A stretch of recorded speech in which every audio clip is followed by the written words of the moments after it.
السلام علیکم دوستو، اردو نیوز کی ایک اور ویڈیو کے ساتھ آپ کی خدمت میں حاضر ہوں۔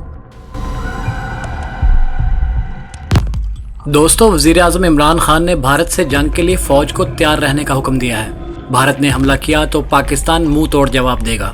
دوسری طرف army chief general Qamar Javed Bajwa نے بھی بھارت کو وارننگ دے دی ہے کہ آخری حد تک جائیں گے۔ سب جانتے ہیں کہ آخری حد کیا ہے۔ جنگ ہوئی تو دنیا ایک مرتبہ ہل جائے گی، ایک دو نہیں بلکہ کروڑوں انسان مارے جائیں گے۔ مقبوضہ کشمیر کی حیثیت ختم کرنے کے لیے امریکہ، بھارت اور اسرائیل کا خفیہ گٹھ جوڑ بھی بے نقاب ہو گیا ہے۔ وزیر اعظم عمران خان کی صدارت میں ہونے والے اجلاس میں جو 7 اگست کو ہوا تھا، قومی سلامتی کمیٹی نے مسئلہ کشمیر کو اقوام متحدہ کی سلامتی کونسل میں لے جانے، بھارت کے ساتھ سفارتی تعلقات محدود اور تجارتی تعلقات معطل کرنے کا فیصلہ کیا ہے۔ پاکستان نے بھارتی ہائی کمشنر اجے بساریا کو ملک چھوڑنے کا حکم دے دیا ہے۔ وزیر اعظم عمران خان نے مسلح افواج کو چوکنا رہنے کی بھی ہدایت کی ہے۔ اس اجلاس کے اعلامیے میں 5 فیصلوں کا ذکر کیا گیا ہے، جو کہ یہ ہیں: نمبر 1، بھارت کے ساتھ سفارتی تعلقات محدود کرنے کا فیصلہ۔ نمبر 2، بھارت کے ساتھ 2 طرفہ تجارت معطل کی جائے۔ نمبر 3، 2 طرفہ معاہدوں کا جائزہ لینے کا فیصلہ۔ نمبر 4، مقبوضہ کشمیر کا معاملہ اقوام متحدہ کی سلامتی کونسل میں اٹھانے کا فیصلہ۔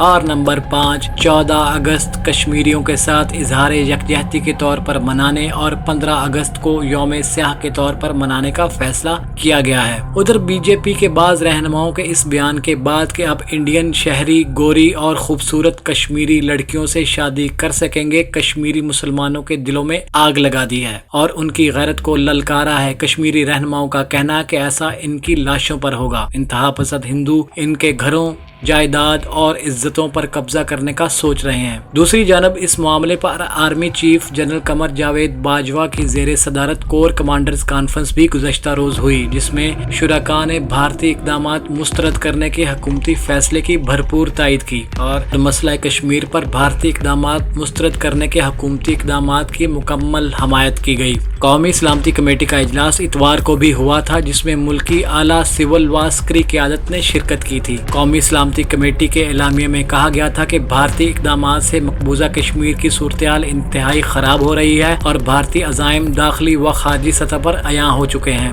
بھارت اپنی ناکامیوں کو چھپانے کے لیے پریشانی میں پرخطر آپشنز اختیار کر سکتا ہے۔ ادھر امریکہ نے بھارت کی جانب سے مقبوضہ کشمیر کی آئینی حیثیت ختم کرنے سے متعلق آگاہ کرنے کی خبروں کو مسترد کر دیا ہے۔ امریکی قائم مقام نائب وزیر خارجہ برائے جنوبی و وسطی ایشیا ایلس ویلز نے بھارت کی جانب سے مقبوضہ کشمیر کی خصوصی حیثیت ختم کرنے کے اقدامات سے متعلق امریکہ کو آگاہ کرنے کی خبروں کی تردید کی ہے۔ یہ خبر بھارت کے لیے بڑا جھٹکا ہے، جو یہ دعویٰ کر رہا تھا کہ اس نے چند ماہ پہلے مقبوضہ کشمیر کی حیثیت تبدیل کرنے کے لیے امریکہ کو اعتماد میں لے لیا تھا۔ دوستو، اگر آپ کو ہماری یہ ویڈیو پسند آئے تو اس ویڈیو کو لائک اور ہمارے چینل کو سبسکرائب ضرور کیجیے اور کمنٹ باکس میں جا کر اپنی قیمتی رائے سے ہمیں آگاہ کیجیے۔ اور ہماری اگلی ویڈیو آنے تک آپ کا، میرا اور ہم سب کا اللہ حامی و ناصر۔